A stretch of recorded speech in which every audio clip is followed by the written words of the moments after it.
Eyewitness, starring Mr. John Lund. A tale well calculated to keep you in suspense.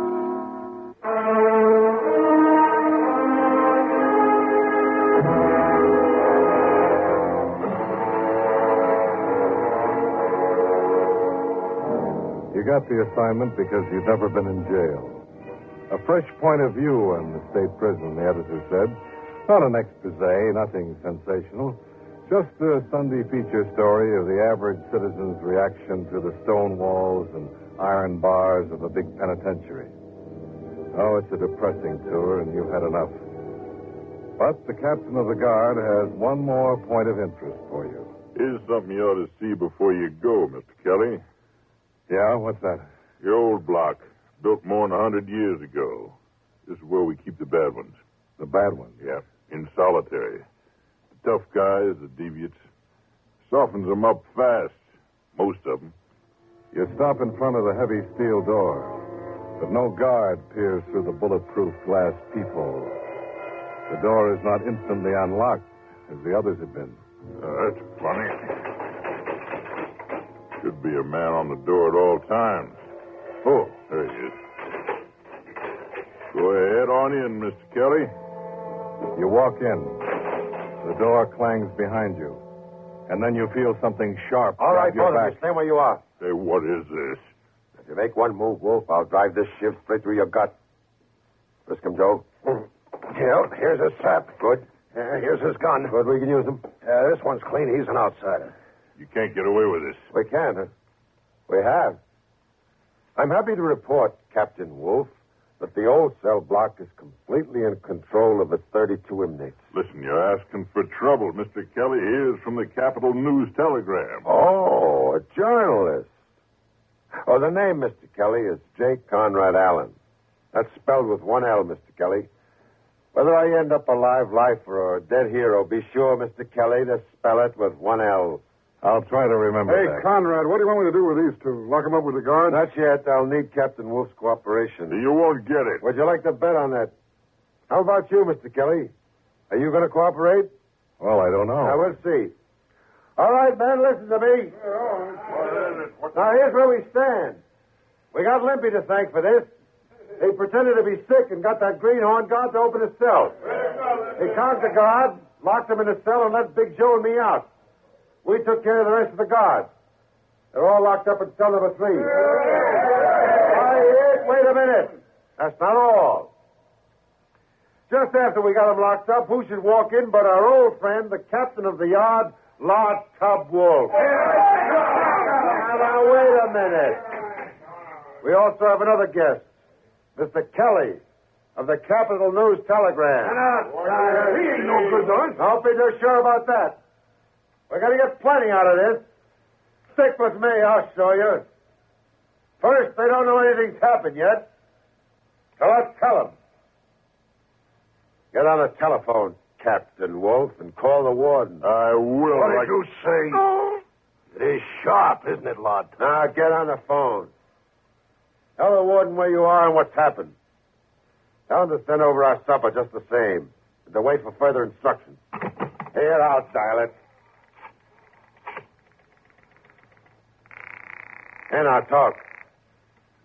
The warden speaking? This is Captain Wolf, Warden. Yes, Wolf. Warden, I'm talking from the old cell block. The cons have taken it over. What? They got me and McGuire and that new kid and Feeney. Oh, yeah, and Mr. Kelly. Now, Warden, if I was you, I'm giving the advice around here. Give me that phone. Stop whimpering. Joe only stuck you a little bit. Lock him up at cell 3, Joe. Okay, Conrad. Come on, you. Hello, Warden. What have you done to Captain Wolf? Don't worry, Warden. We just drew a little blood. Now, get this. Who is this speaking? J. Conrad Allen. Allen, Number 6720. No, Warden. J. Conrad Allen is the name. What do you want? Plenty. We don't want any funny business from you. Now, look here. No, you look here, Warden. Just sit tight until you hear from me again. But don't forget to send supper over as usual. I will not. Okay, Warden, okay. Don't send a supper then. But you'd better send a stretcher. because we're just about to beat up a guard.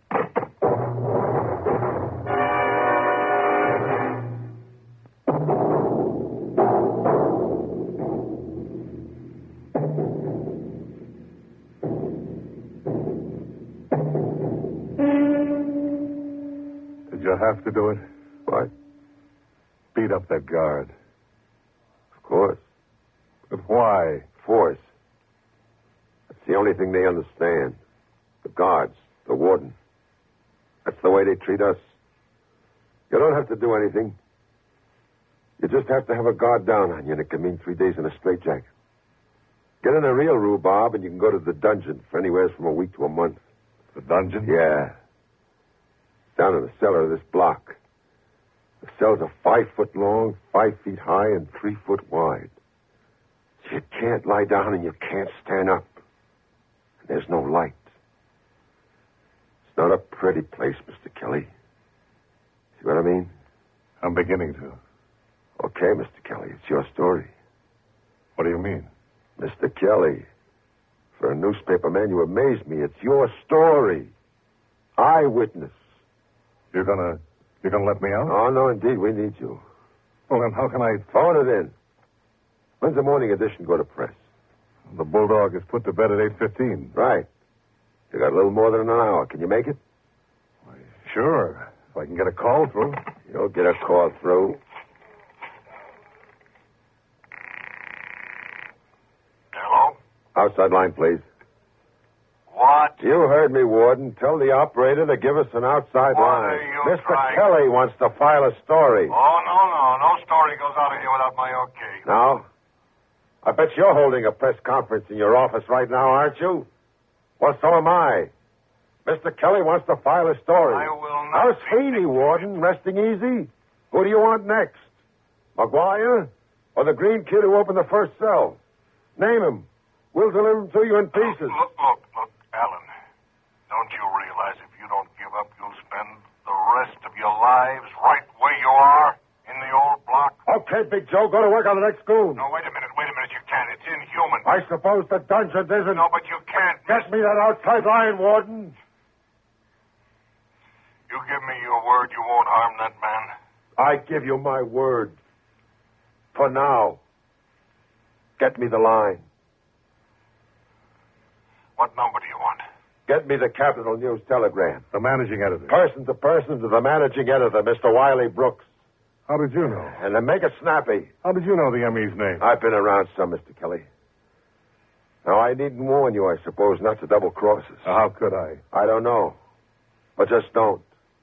You saw what happened to Feeney. Yeah, I saw. But I have to include that in my story. I want you to. It happened. We're not ashamed of it. And here, you'll want to include this. What is it? A list of demands. I want to get that in. I want the warden to see that in print. The prison board. And the governor. News telegram. Brooks speaking. Hello, Wiley. This is Conrad Allen. Conrad, I thought you were in prison. I am. Oh, then what's going on up there? We got a flash there was some trouble up there. There is. We got a man up there, but we haven't heard from him. You will. So what are you talking about? Wiley, I've never forgotten what you did for me during my trial. Well, I knew you were framed, and after all, you were the best City Hall reporter I ever had. Well, thank you. Told you I'd return the favor someday. I got an eyewitness story for you on the mutiny in the old cell block. Well, let's have it. Well, you know me, Wiley. I never was very good phoning a story in. I think better at a typewriter.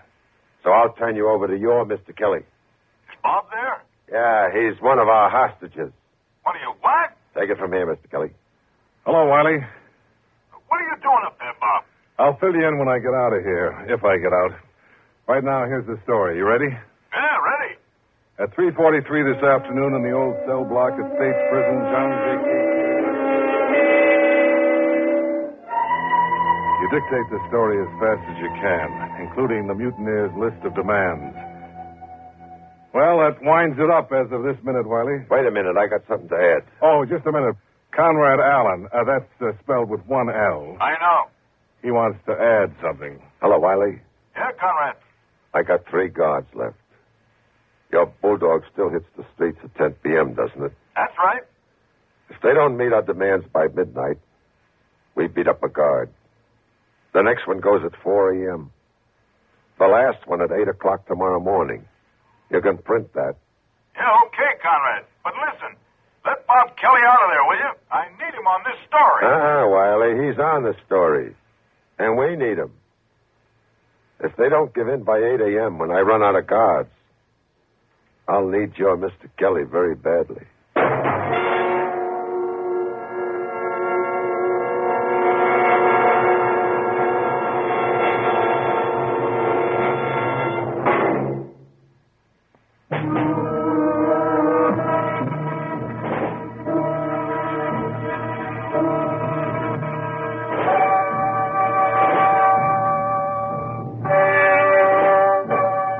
11 o'clock. The tension mounts. Slowly, Conrad's midnight deadline approaches.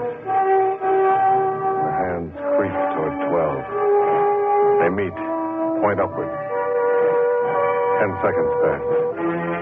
15. Nothing happens. Then Conrad reaches for the phone. Okay, boys. Who's next? How about McGuire, the blackjack specialist? Use his own on him. Okay. Warden speaking. Send a stretcher, Warden. McGuire will be ready for you in 5 minutes. Here's your answer, Alan. Hey, the lights! Hey, somebody turned off the lights. That's the way he wants it. What word do you want to use? Pandemonium, chaos, anarchy, they all fit. While the screaming guard is beaten into unconsciousness, the roaring men break apart the wooden furniture, dump the cots over the balconies, rip open the mattresses, and build a fire in the middle of the cell block. And at last, after the guard has been dumped into the yard and carried away, their anger subsides into sullen silence. 4 more hours drag by. And at last, Conrad's next deadline arrives. Ready to give in, Warden? You thirsty, Alan? What do you mean? You will be. The crummy. Hey, Lippy. Yeah? Turn on the water tap in your cell. Huh? Turn it on. Hey, it's just a trickle. It stopped. Uh-huh. Figures. Hey, Conrad, something's going on outside. What is it? Oh, I can't tell. It sounds like digging out and back. Can't you see? You kidding? We ain't got no lights. Remember, the yard lights are out. Time to throw them another bone. Yeah, which one this time? How about the greenhorn kid? Hey, he's the one who let me out. He's a guard, isn't he? Go to work on him.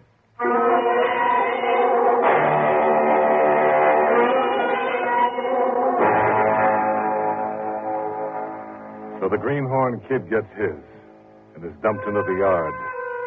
And you sit and wait in the darkness until gray light spreads over the gray walls and through the tiny windows, turning the blackness of the block into a lighter black. And at last, it's 8 o'clock in the morning. Okay, boys, this is our deadline.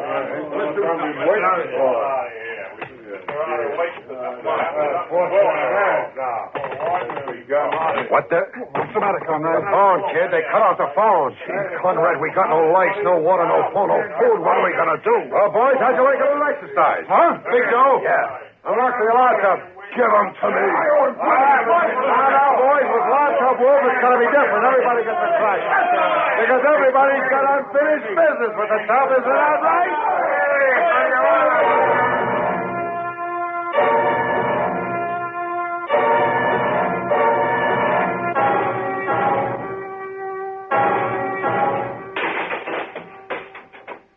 Good old Lord Tub.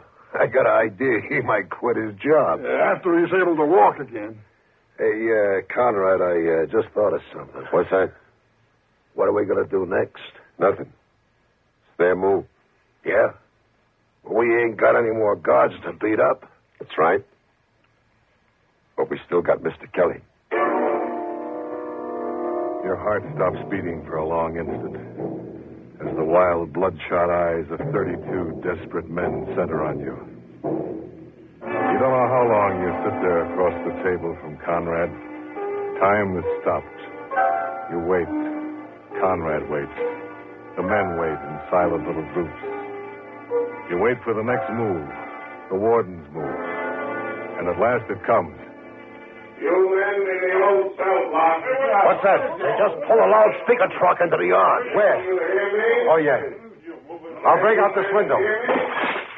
Yeah, Warden, I hear you. I'm not talking to you, Allen. I'm doing the talking for the guys. I'm talking to all of you men.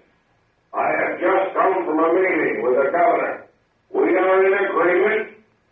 We will not permit the authority of this state to be bullied by a tiny group of men who haven't even the rights of citizens. Make it simple, Warden. You're turning us down? I'm willing to discuss your grievances with you, but I will not be forced to give in your demands. That's final. Now, men, I urge you, come out of that peaceably, and we'll see what can be done for you. Thanks a lot for nothing, Warden. We'll sit tight. And don't listen to Allen.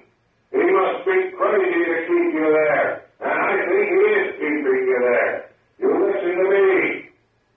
I've cut off your lights, your water, your food. I could let you rot in there. But I don't want to do that, men. Come out peaceably. Go blow it. All right. I will. My watch says 17 minutes after 9. At exactly 9:30, I will blow up the cell block. You're bluffing. You think so, Allen? During the night, we planted dynamite all around the building. Hey, Conrad, you remember I said I heard noises out there during the night? Listen. Don't listen to Allen. Listen to me. You've got 12 and a half minutes to make up your minds. You're forgetting something, Warden. We've still got the newspaper reporter in here, Mr. Kelly. I can't be responsible for him. I've got all my guards out. Now, I won't bargain any further. There's just a little bit more than 12 minutes. So you think over, boys. Well, Kelly, looks like you aren't as valuable as I thought you would be. Yeah, I'm sorry about that. Well, we're licked. We gotta give in. Give in and lose everything?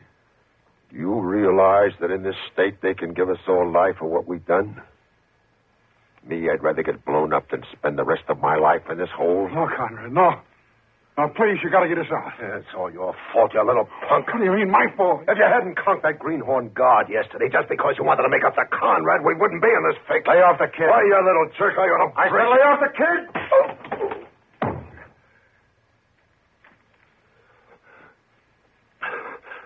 You made a lot of mistakes, Conrad. But this is one too many. You had a ball ordering us around, promising us you'd mastermind us out of here. Well, you got us. 5 minutes from Kingdom Come. The warden's only bluffing. He wouldn't dare blow us up. I'll get you all out of this. No, Con, I'm not waiting 5 minutes to find out if he's bluffing. I said you made a lot of mistakes, and the biggest one was passing out the guards' guns, remember? No. Stand where you are. I'm taking over now. Why, you... Don't move, Con. You stinking little...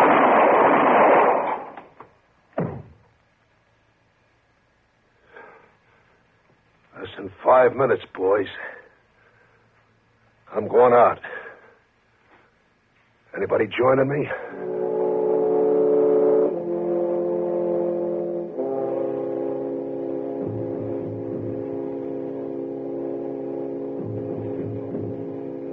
Now, Mr. Kelly, I feel that I must apologize to you for the inconvenience and the discomfort you've suffered.